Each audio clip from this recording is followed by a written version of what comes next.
Hello friends, welcome to civic railways. So Guntur డివిజన్లో rolling corridor black కారణంగా trains అనేది రద్దు అయితే చేస్తున్నారు. సో దానికి సంబంధించిన డీటెయిల్స్ మనం ఈ వీడియోలో తెలుసుకుందాము.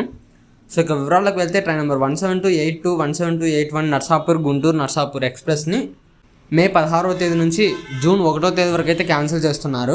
ఈ రోలింగ్ కారిడార్ బ్లాక్ పనులలో భాగంగా train number 17329, 17330 Hubli Vijayawada Hubli express, అలాగే train number 17251, 17252 Kacheguda Guntur Kacheguda express, మరియు దీనికి రేక్ షేరింగ్ ఉన్న train number 07577, 07578 Kacheguda Medak Kacheguda passenger ట్రైన్స్ని మే 16 మరియు 17వ తేదీల నుంచి జూన్ 31 మరియు 1వ తేదీ వరకు అయితే ఆయా ట్రైన్స్ అనేది రద్దు అయితే చేస్తున్నారు.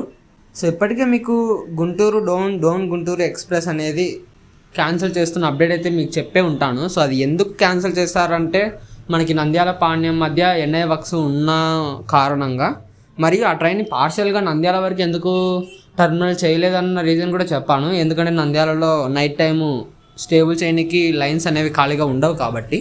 సో ప్రస్తుతం ఇప్పుడు గుంటూరు డివిజన్లో కూడా రోలింగ్ కారిడార్ బ్లాక్ కారణంగా ఈ ట్రైన్స్ అనేది క్యాన్సిల్ అయితే చేస్తున్నారు. సో తిరిగి ట్రైన్స్ యొక్క క్యాన్సిలేషన్ అనేది మరోసారి ప్రారంభమైననే చెప్పాలి గుంటూరు డివిజన్లో. సో చూద్దాం ఈ ట్రైన్స్ క్యాన్సిలేషన్ అనేది జూన్ 1 వరకే ఉంటుందా, లేకపోతే ఇంకా ఎక్స్టెండ్ చేస్తారా అన్న దాని గురించి. సో ఈ క్యాన్సిలేషన్ గురించి మీ అభిప్రాయాన్ని కింద కామెంట్ రూపంలో చెప్పండి. Thank you for watching.